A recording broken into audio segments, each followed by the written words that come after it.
Hello everyone, welcome back to my YouTube channel, Trevor Mattson Talks Movies. I'm Trevor Mattson, and I talk about movies. It's pretty self-explanatory. So today I'm launching a new show, Oscar Buzz. So you may notice, Trevor Mattson Movie Show. Not happening. This happening instead. This is still a movie news show. It's just going to focus more on the Oscars, and stuff pertaining to the Oscars. So like, for instance, I'm still talking about the Eternals trailer today, because it has implications for the Oscars. I mean, Chloe Zhao won Best Director, won Best Picture last year. Eternals looks gorgeous. I mean, cinematography, visual effects, it has a chance. But I'm not going to be talking about all of the mainstream news. This is going to focus more on film festivals, the Oscar race, a lot of trailers for independent films and foreign films, like The Hand of God trailer just came out. But if you want to hear me talking about more mainstream news, like for instance, we're getting a Black Canary movie with Journey Smollett. I talk about all of that stuff over on The Basement.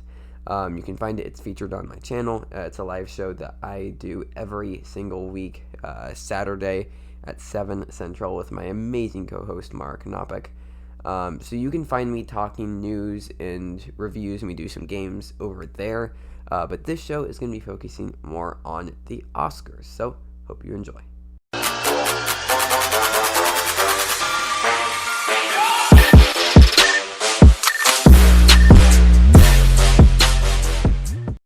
Alright, everybody, let's jump into our first story, which is the box office, partially.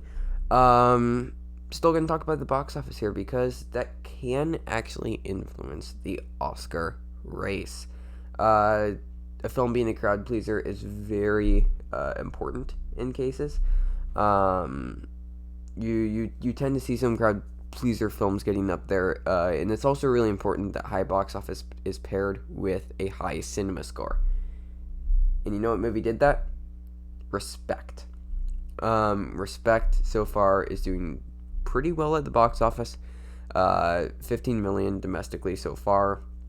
But what's even more important is that it got an A cinema score. That means that people are liking this movie. The general public is liking this movie.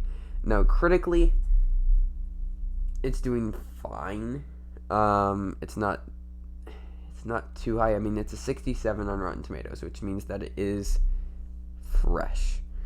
But people have not been massive fans, I would say, of the movie overall, but they have been praising Jennifer Hudson's performance. The big number to look at is for critics is Metacritic, which is currently sitting at a 63. So they're still leaning generally positive, but every review that I've read so far has been the movie is fine, but Jennifer Hudson elevates it.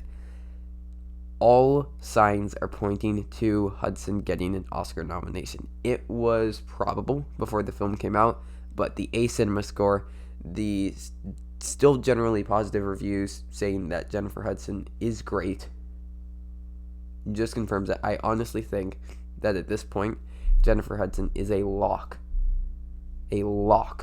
for Best Actress. Not to win, but I definitely think she's getting nominated. Alright, our next story here. We got some news on Telluride Film Festival. Come on. New Joaquin Phoenix film from A24 and King Richard, starring Will Smith. They are going to Telluride, but Dune will be skipping one of the few fall festivals. Not too much to talk about here, but we're seeing these fall festivals fill out. We have, I'll dive into New York Film Festival revealed their Spotlight section. We'll dive into that a bit later. But the four big ones are filling out. It's Toronto, New York, Venice, and Telluride. They are filling out. I mean, I would argue that those are the four most important festivals because you have Sundance early in the year, but you see a lot of the top films from Sundance and Cannes also over the summer. A lot of the times you see them go to New York, and some of them will head to Telluride as well. So I would honestly argue that these four fall festivals are the most important festivals of the year for the Oscars. So I'm very curious to see what takes home the awards. Because so far we've seen Coda take home the big prize at Sundance, and Titane take home the top prize at Cannes. Do I think Titane has Oscar chances? Probably not. I mean, maybe international feature. But Coda, I think, has major Oscar chances. You know that I love that movie if you've seen my review. But yeah, very curious to see how all of these fall festivals are going to go. All right, jumping into our next topic. Let's stick with some film festival talk, and let's talk about Sundance International Film Festival. Because this isn't really news, but I saw this brought up, I think, in a Reddit group, and I found it to be very interesting. Very interesting discussion point, and it's, will Sundance films fare well at the Oscars this year? Because last year, films premiering at Sundance accounted for half of the nominees. We had The Father, Promising Young Woman, Minari, and Judas and the Black Messiah all come from Sundance and all get a Best Picture nomination. But if we look at this year, I mean, there's Coda, and then which I think has a shot. You have Jockey, starring Clifton Collins Jr. I think he has a shot at actor, but I don't know how that's looking for picture. I mean, you have Passing, Rebecca Hall's, I think her directorial debut. Again, I don't think has a shot for picture. It's really, really interesting because, like, there were a lot of good movies to come out of Sundance this year.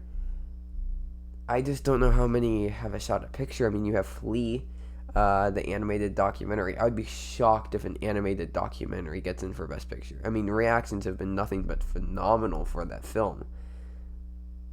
But that just isn't... that just is not going to happen. Sorry. It's just not. Do I think it could get in for animated feature? Probably. Do I think it gets in for documentary feature? Probably. I don't think it gets in for picture. And the last major contender is Mass. This is a film where, based off of the reactions, I think it could get screenplay. All four of the top billed cast, Jason Isaacs, Martha Plimpton, and Dowd Reed Birney, I all think they have a shot at the acting categories. Again, I don't think it could get into picture. I think, honestly, the film with the best shot right now is Coda, which did take the jury prize and the audience prize for the U.S. dramatic competition. And I really think that's the best shot right now. But very, very interesting to see a bit of a drop-off potentially for Sundance this year. In some other news here, we got at least rumored plot details about Paul Thomas Anderson's new film, a major Oscar contender. And take this with a grain of salt. The movie's rumored to be titled Soggy Bottom, but we don't even know that for sure. But here's what is supposedly the plot of the film. So Cooper Hoffman, which is Philip Seymour Hoffman's son, he's going to be playing a character named Gary, and it's for a reason. The story is modeled on that of producer Gary Goetzman, Tom Hanks' very successful producing partner. Bradley Cooper will play a producer modeled on John Peters, the former hairdresser turned Barbra Streisand lover, and producer who was played by Warren Beatty in Shampoo. Goetzman was one of the most well-liked people in Hollywood. He's had a string of success with Hanks and their Playtone company. So this sounds like Oscar bait. It is a movie about Hollywood. With Paul Thomas Anderson handling it. I mean, he's a phenomenal director. I can't wait to see what he does with it. I mean, this is Oscar bait. This will probably get production design if it's going to be in LA. It'll probably get costumes since it's a period film. I could see Bradley Cooper getting actor. I mean, Paul Thomas Anderson probably gets director. This is probably going to get a Best Picture nomination. I just can't wait for a trailer. Like, this movie's supposed to come out, I think, November 26th. Like, that's, what, 3 months away? Cannot wait for a trailer for this film. Because it'll be interesting. But if these plot details are true, like I said, take it with a grain of salt. But if these plot details are true, I think we're in for a real treat with this one. And a major Oscar contender. In more news, Spencer. This is the new Princess Diana biopic, starring Kristen Stewart. It got a release date, November 5th. It's going to be directed by Pablo Larraín, who did Jackie, directed Natalie Portman to an Oscar nomination. Did Portman win for that? Can't remember if Portman won for that. I feel like she won. Not entirely sure. Anyways, he's a good director. He also did, I believe, a film called Emma, EMA, Brazilian film from a couple years ago, which is very good. Very, very good. The color grading on that thing is phenomenal. And she was nominated. She did not win. But still, he's been able to direct a Best Actress win out of a biopic before. I think he does it again. So very, very excited to see this film on November 5th. Next story here. The DGA Awards are going to be March 12th. Nominations will be released January 27th. So typical scheduling there for the DGA Awards. But I'm really curious about this year because they are holding strong with their 7-day theatrical release rule. So it's basically a movie has to be in theaters for at least 7 days before it goes anywhere on streaming. So this is interesting because, I mean, you have something like Adam McKay for Don't Look Up, Jane Campion for The Power of the Dog. Like, you have a lot of big contenders that just won't be eligible. They just will not be eligible.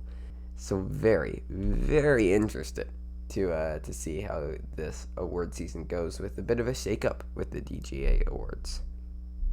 All right, everybody, jumping into our next topic, let's talk about that Eternals trailer. I mean, wow.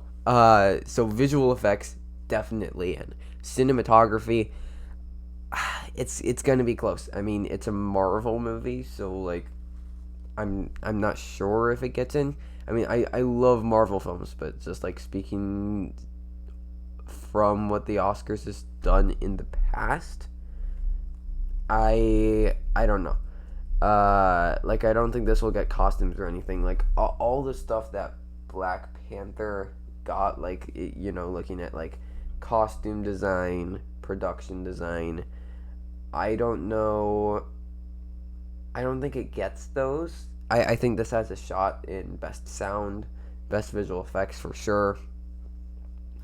I don't know if this can randomly sneak in and get best adapted screenplay, kind of like Logan did. It depends what Chloe Zhao can do with it, but I don't know. I'm really feeling good about the cinematography in this film, especially if for like some of the like the action scenes we see like one takes. Like, I'd love to see Chloe Zhao tackle some one take shots. Like, I mean, there's some beautiful ones in Nomadland. I just rewatched Nomadland just yesterday. And she consistently puts together beautiful films. I mean, if you have not seen them, go watch Songs That My Brother Taught Me. Go watch The Writer. Her films are always beautiful. So I'm feeling good about cinematography. I'm feeling really good about visual effects. Sound, I think it probably gets it. I mean, this, of course, won't get any acting nominations. She's not going to get director for it. If this is really, really good, it could shake up the picture race. it could really shake up the Best Picture race because, I mean, I could see PGA maybe going for it. I could see Critics' Choice going for it for sure. I'm saying if this movie is very, very good, I mean, like we're seeing Dune get a lot of hype off of visuals, and I feel like Eternals can do the same thing.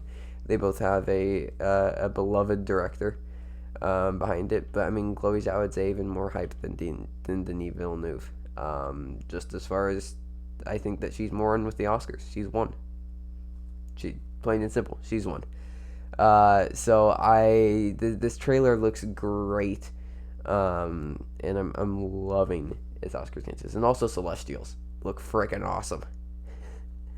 Got some news on The Power of the Dog. Mentioned it a bit earlier, talking about Jane Campion, and it joins the lineup at London Film Festival. So London Film Festival is interesting because it's a fall festival, but it isn't really talked about in the same way as the Big Four that I talked about earlier.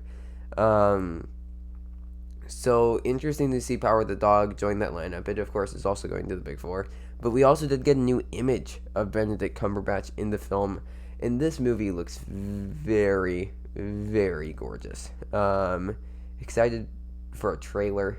I'm guessing we'll get a trailer after the world premiere. I can't remember where it's first premiering. I want to say Venice, but I'm not entirely sure on that. But yeah, very excited for a trailer.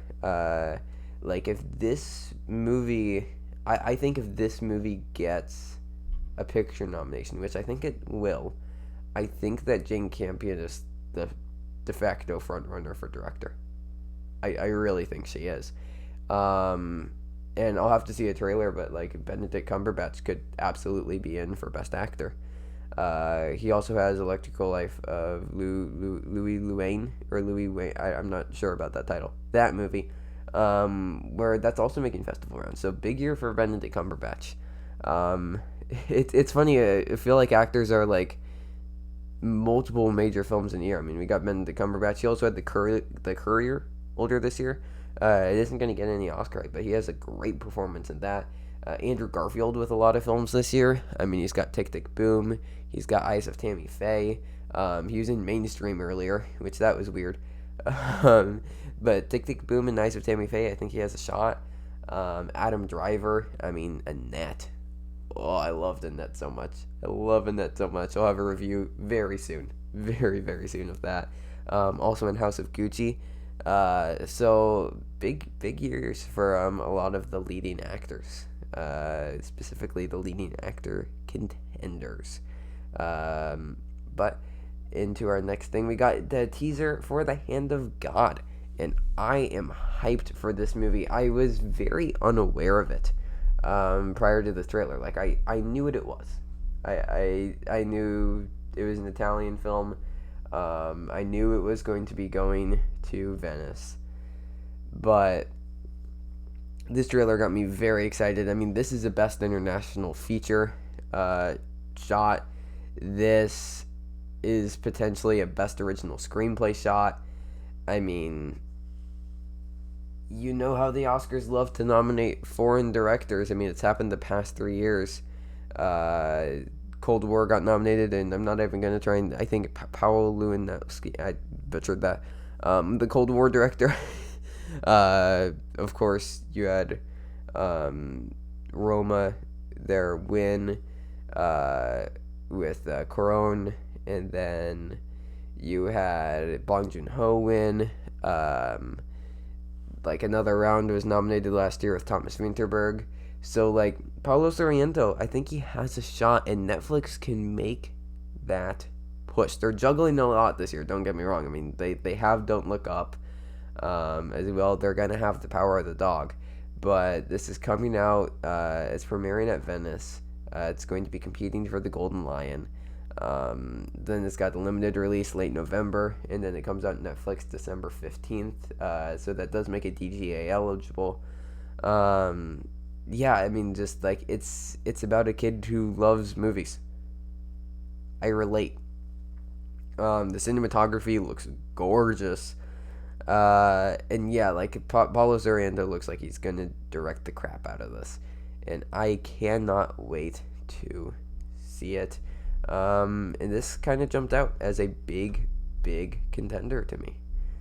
Let's see. New York Film Festival revealed their Spotlight section. Some of the biggest films that are going to be competing here. Dune. And I guess they aren't competing, but that will be shown here. You got Dune. You got The French Dispatch. Red Rocket is going to be in here. Come On is going to be in here. Maggie Gyllenhaal's directorial debut, The Lost Daughter with Olivia Colman. Titane, winner of the Palme d'Or. The Tragedy of Macbeth. I mean, Parallel Mothers is also going to be showing there. And Tragedy of Macbeth and Titane aren't going to be in the showcase, I believe. They're just going to be part of the regular festival, but like, New York Film Festival is shaping up to be pretty solid. Belle also showing Mamoru Hosada's final film, which I think that's kind of a dark horse for Best Animated Feature. I mean, it's this last movie. Mirai was nominated, probably had a shot to win, if not for Spider-Man Into the Spider-Verse. I mean, animated feature stacked this year. I mean, you got Encanto, which hasn't come out yet, but then you have Raya and the Last Dragon and Luca that are locks. Mitchell's vs. the Machine is probably in there.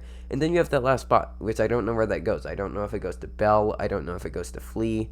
You have Ron's Gone Wrong in there. Paw Patrol, the movie, is kind of getting hype.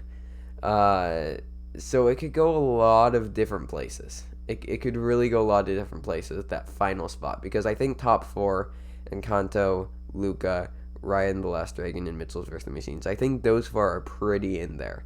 So really curious to see where that last spot goes. But yeah, New York Film Festival shaping up to be pretty good. Alright, last couple stories here. We got some behind the scenes images of Serrano. This is Joe Wright's new film.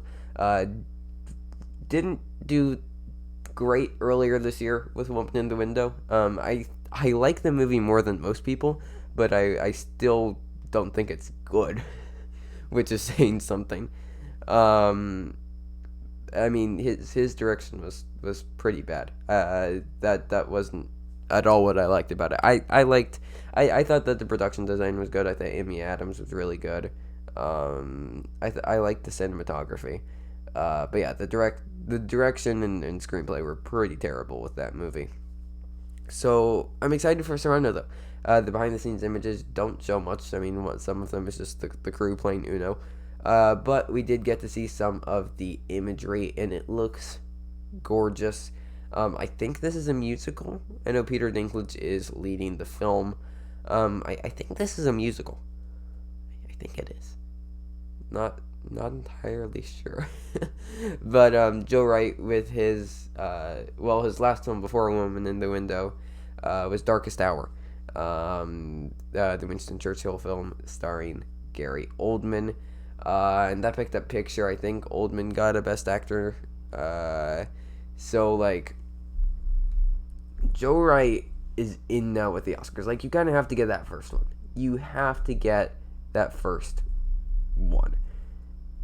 After that, he's kind of in. So I mean, I don't think Serrano gets like picture or anything, but like, I mean, he directed Gary Oldman to an Oscar win. Plain and simple. He got a Best Picture nomination. He got a Best Cinematography nomination. Production design. He's gotten before with Darkest Hour. So like, this movie could definitely show up in the technical categories. And I like Joe Wright's filmography for the most part. I love Atonement. I really like Pride and Prejudice. Yes, The Soloist isn't great. Hannah is fine, forgettable. Pan is okay. Well, Pan's pretty terrible. So is Woman in the Window. But I like his first two movies. And then Anna Karenina, like, while I wasn't a massive fan of the screenplay, I mean, the production design is gorgeous The costumes are gorgeous. And this kind of seems like a return to form. We kind of saw it with Darkest Hour. He does great with historical films. Or just films that get to focus on production design and costumes, which it looks like this film is going to do. We got our first image of Joaquin Phoenix in Come On, Come On, new A24 film. I've brought it up a couple times so far this episode. So I didn't realize that this was in black and white. Mike Mills is directing this. I did not realize this is in black and white at all, because this movie has just skyrocketed in my predictions. Yes, it is. It's one image. But Mills, I mean, he's in with the Oscars. He got a screenplay nomination for 20th Century Woman, which he also directed. This is his next film after 20th Century Woman. People love 20th Century Woman. I mean, Joaquin Phoenix, I expect to deliver another phenomenal performance. The film is about an artist Joaquin Phoenix left to take care of his precocious young nephew. Forges an unexpected bond over a cross-country road trip. I mean, this is a crowd pleaser that you could get a great performance out of Joaquin Phoenix from. I think Joaquin Phoenix has a good shot at actor, and then maybe this gets in for screenplay. I mean, Mike Mills put up a great screenplay with 20th Century Woman. I'm expecting to get more of the same. So, like I said, this is going to be screening at New York Film Festival. We don't have a release date to the public yet, but this image looks great. Gives me a lot of hope for this film. A lot of hope. And lastly, we had some news about Aaron Sorkin's Being the Ricardos. So I've been kind of lost on like what's going on with this movie, because I don't know when it's coming out. I don't know how it's coming out. I don't think it's coming out this year. But it is a Lucille Ball biopic. And it stars Javier Bardem, and it stars Nicole Kidman as Lucille Ball. I mean, we know Sorkin is great with biopics. I mean, The Social Network, Steve Jobs, Trial of Chicago 7 and Moneyball, I guess, aren't really entirely biopics, but they're still like historical movies. It was reportedly test screened on the West Coast, and people ate it up. They said it was incredible. They said Javier Bardem stole the show. Nicole Kidman was phenomenal. This gets me hyped up because I like the Trial of the Chicago 7 a lot. I think the ensemble is great. I think it's phenomenally written. Kind of disappointed that it didn't take home any Oscars, but I also don't know what I would have given it a win over. So I was kind of apprehensive about this because I did not like the direction of Trial of Chicago 7. I don't think that Aaron Sorkin is a good director. And this is, again, him taking the helm as a director. I mean, he has to let his writing carry the entire film. And will he improve as a director? Probably. Absolutely. But, I mean, this is, again, I think only his second film directing. Maybe his third. Maybe he did something pre-Trial of Chicago 7. But, I mean, it's a biopic. It's about Hollywood. And if Nicole Kidman and Javier Bardem are as good as people are making them out to be, I will be so hyped. So hyped for this film. Again, I don't think it's coming out this year. I really, really don't. I could see it coming out early next year, which I think would be a mistake. I'd wait, give it to some festivals. Maybe put this out at Sundance, and then put it out like August, September. Kind of what they did with Trial of Chicago 7, even though I don't think that went to festivals. But overall, if these test screenings are true, we have a lot to be excited for. The last thing that I'm going to do before we wrap up the show is something that I'm going to try and do consistently here and talk about the new releases this week and if I think they have any Oscar chances. So first, Paw Patrol the movie. I think has a shot at Best Animated Feature. It's going to be right on the bubble. Don't entirely know if it gets in. The Protege won't get anything. Reminiscence has an outside shot at visual effects and sound, but I don't see it getting in. Annette. I love Annette. Will it get anything? Probably not. Adam Driver deserves an Oscar for this performance. He deserved an Oscar for Marriage Story. He deserves an Oscar for this. He won't get it. I do see this getting maybe original song for one of the Sparks songs. And I think it has an outside shot at something like cinematography or costume design.